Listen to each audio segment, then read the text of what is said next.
So mga kapiling, mga kabakit, nandito tayo no. At ngayon tapos na namin prepare to. Ito na yung mga plate na ano namin nilatag.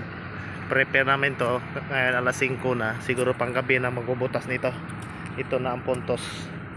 Ito puntos na. Dito ang pilotean ng ano. Nakabaon. So may arating dito yung rig.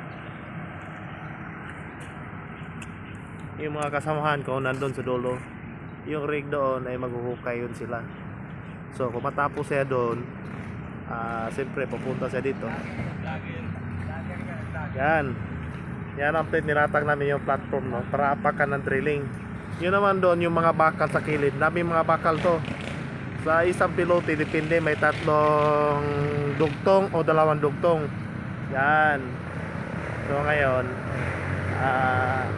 wala naman ginagawa, nag-prepare na naman tayo. Siyempre video naman tayo konti, magbigay tayo ng tips sa mga kaibigan natin na manonood. So ngayon pa shout out ng mga kasamahan ko dito, mga gwapo.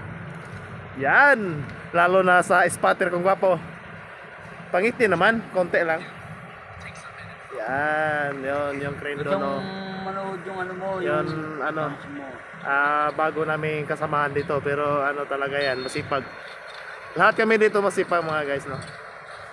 So ngayon bigyan ko kayo ng tips na ano, pag dito kayo sa taas ng plate, huwag kayo mag-stair, lalo na kung dami mga tao no. Kasi pag tayo mag-stair sa taas ng plate, mahirap yun, baka yung mga tao, kasi yung plate iikot din yun kapag mapaka mag-stair ka, baka matama. So ngayon tingnan na maayos para hindi na galaw yung plate.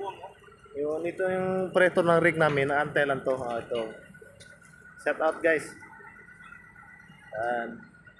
Seryoso eh.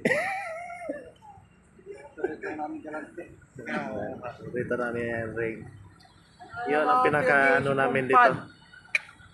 Bisaya din yan? Taga Liti. Liti yan So ngayon dito lang tayo no. Sa sunod mga tips pwede tayo magbigay, lalo na sa drilling machine. Pwede tayo magtanong sa kanya, comment lang kayo.